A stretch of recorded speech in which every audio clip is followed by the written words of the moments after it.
Begin with that Deshaun Watson news. People who were close to Watson talking to KPRC2 about what may have happened during some of those massage sessions. That's right, Dominique. We broke this story first on click2houston.com. In fact, many of you probably got this push alert right here. We do have live team coverage for you tonight. So let's start with our sports reporter, Vanessa Richardson. Vanessa, your sources are again now saying that there was consensual sexual contact.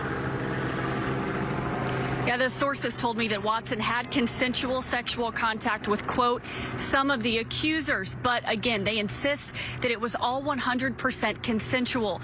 They also say that he had just some regular contact with some of these accusers, meaning they gave him a massage and then they left. Watson's camp, of course, has been defensive from the beginning, say that he didn't do anything wrong, and that's been Watson who put out a statement, his agent, David Mulugeta.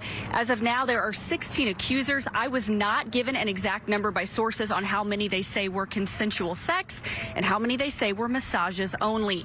The accusers are represented by Tony Busby, Watson represented by Rusty Hardin, who this afternoon claims one of the accusers tried to blackmail Watson for $30,000. Now, not only are there several civil lawsuits, but the NFL is also investigating a separate investigation. The Texans haven't given a lot of statements, but they did give a statement saying that they were at least aware that the NFL was conducting an investigation. Chris and Dominique, back to you. So, Vanessa, we heard from Watson's attorney today, and our Courtney Zabowski is going to report on that in just a moment. But what about Deshaun? He did respond on social media that first night. Has there been any word from him since then?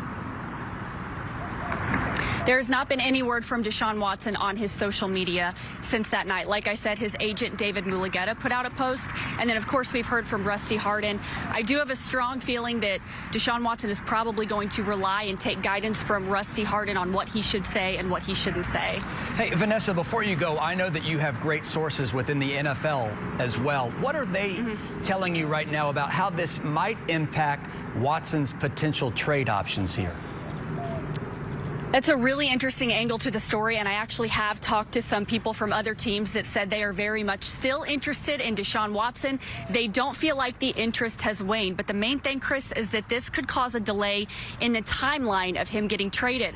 A lot of people suspected that that trade might happen before April 29th, the NFL draft, but now this could go into the summer and get really ugly. And we should also point out he's still under contract with the Houston Texans. He is the one who is apparently demanding that trade. Vanessa Richardson, thank you for that.